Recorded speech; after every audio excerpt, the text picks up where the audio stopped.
week here in Florida, we had a cold snap, and the weather went down to about 64 degrees during the day for 3 or 4 consecutive days. And literally, there were people walking around with mittens on, gloves on, hoodies down. Hey, Sky. Hi, Dad. Hi, Terry. Hi, Cheryl. There were people walking around with hoodies on, down coats on, gloves, as I was saying, and they were freezing.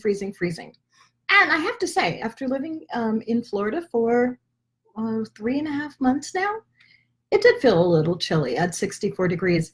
And as I was just walking back from the store, and it's very warm today, I realized, if I were still living in Pennsylvania or working in New York, the 64 degrees at the end of November would have felt like a refreshing spring day. And both felt true, right? Here in Florida, that 64 degrees for 3 days in a row felt incredibly chilly. And that 64 degrees at the end of November in Pennsylvania or New York would have felt like a great spring day, a welcomed spring day. Both were equally true. And it's all about perspective and where you are at the time. So here in Florida, it felt chilly. If I were in Pennsylvania and it were that weather, it would have felt warm. And it made me think how often where you are determines how you feel about it, right? Now in my practice, I'm all about suspending disbelief, but it is equally important to really get clear perspective of where you are now so that you can clear it. So many times people who are into faith-based speaking, faith affirmations, positive affirmations, and the law of attraction suspend disbelief in a way that's very surface level. They're saying things with their mouth, but down to their cells, yes, Dad, down to the cells, the core of who they are, their nervous system, the thoughts that immediately come to their head, it's not really where the words that they're speaking are not really how they're feeling at that time, right? There's an incongruency there. And that's why it's so important to be able to get your eyes on with real perspective, what you're thinking about and the emotions that course through your nervous system and the habitual self-talk that you hear that you wouldn't dare say out loud, where you are, get perspective on that so that you can clear it. And to clear it, we use this mind-body technique. I love to use the technique of tapping so that you can honor where you are now as you're suspending disbelief and shifting your perspective. But it's very important that you do that, because dealing with it just on the surface level, it doesn't work. It does not produce lasting long-term effects.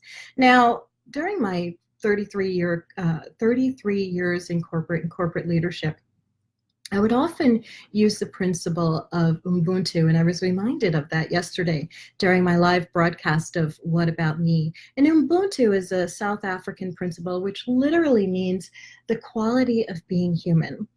And what it is if somebody has done something wrong, the tribe or of people would surround that person and tell them everything they've done right, and reinforce and motivate them for who they are. Why do I bring that up? Because so often when I'm working with my clients, let's say they're looking to double their income, create a new income goal, doubling their income. So let's say the amount that they want to double their income to is, I don't know, $180,000. I ask them a series of questions as we map out what might be the perspective or the hidden agenda of them getting to the $180,000 mark for that specific amount of money. And I ask questions like, when I get to $180,000, I will finally be what? And then they fill in the blank. And they keep going and filling in the blank. And I'll finally feel what? Fill in the blank. I'll finally know what? Fill in the blank. And I will finally have proven to who, what, and fill in the blank. And everything that they come up with and everything that you've just come up with is a hidden agenda to earning that specific amount of money. And another way of looking at that is by saying, changing the perspective a little bit, is by saying, until I get there, I'm not going to feel like I've arrived. Until I get there, I'm not going to feel like I've achieved. Until I get there, I'm not going to feel like I was right. Whatever those original answers were. It's all about perspective. That's why it's so important to clear those hidden agendas, right? And deal with them even more directly.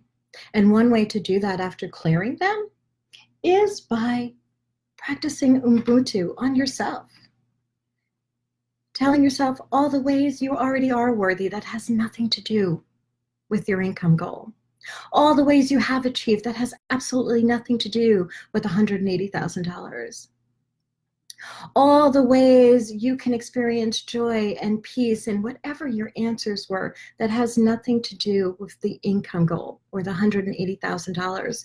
That way, getting to that income goal, whatever it is, in this example, I'm using $180,000, can just be fun and exciting and doesn't have the extra weight, right? The extra weight of this means I'll be worthy, important, peaceful, arrived, full of joy, important, whatever it is.